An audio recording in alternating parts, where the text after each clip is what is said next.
So the talisman asked me to speak about the project tzitzis, and I'm going to share with you first, perhaps one of the most inspiring Gemaras that I think, and especially I was thinking about today, in this world where we get a constant challenge.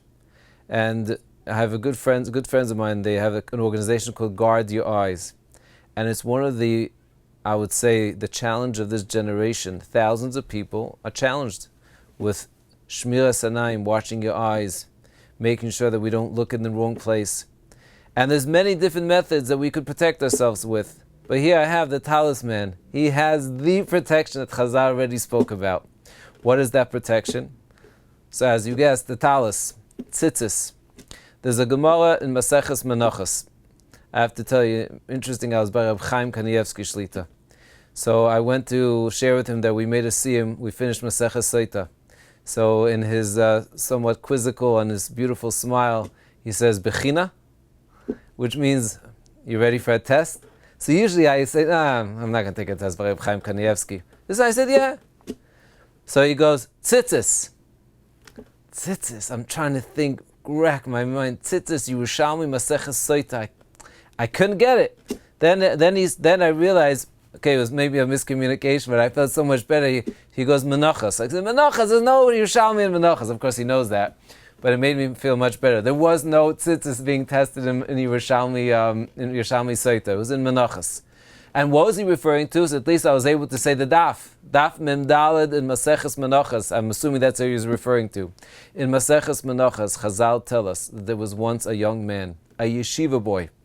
And this is why I think it's such an incredible chizuk for today's world, that people are struggling, and sometimes I have people that tell me they feel so terrible about themselves. That's the first mistake. Here you have in Chazal, in the time of the Gemara, a yeshiva boy, and he hears about a zoina, a lady that's ready to do averos for people, for money. So here this young man hears about this famous lady, sends her the money, thousands of dollars, thousands of shkalim, whatever it was, and he's ready. There's a date. He travels. He comes to this lady's house. There's a shifcha there. She lets him in. She announces to the mistress, Zaina, that the young man here, the yeshiva, maybe it was also something special, because obviously there's a lady that was visited by many people. But this young yeshiva boy is there. Anyway, she sets up the beds. The Gemara describes there's 6 beds of silver, there's a bed of gold, and there's ladders leading up, or one to the next, and she's waiting on the top without clothing. He climbs up, he's without clothing, he's ready to do the Aveira, and then the Gemara says, Tafcha, tzitzis, hit him in the head, stopped.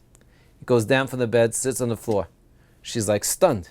She comes down on the floor, she says, what's going on? And she makes him sweat. See, she says, am I not pretty? She's so insulted, she's devastated. So the yeshiva boy tells her, I swear to you, you're the most beautiful lady in the world. But I have these edus, I have edim, I have these tzitzis.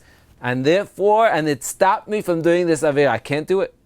Anyway, this lady was so inspired. She says, you're not leaving unless you first of all write down your name, your address, your Beis Midrash. That's how you know this was a yeshiva boy. You come to the Beis, and that's, anyway, he leaves. She shows up to the Beis Midrash, to Reb Chia's Beis Midrash. So it wasn't a simple guy, it wasn't a regular, it was the Reb Chia's Beis Midrash. And she says, I want you to convert me. I want to marry this young man. First he was a little bit suspicious, who knows why, maybe it's because for the wrong reasons. The Mai said, Tosfos Rashi, they'll discuss why it's okay halachically. By the end of the day, he realizes that she's L'Shem Shamayim. She was so inspired by this young man, she ends up marrying him. And Reb Chia, in his great wisdom, tells his student, and he tells her, he says, now those beds that you're using for an Aveira, you're going to use for a mitzvah. The same kelim utensils, this is how you're going to now elevate it. And they got married. And this is the most amazing chizuk for us.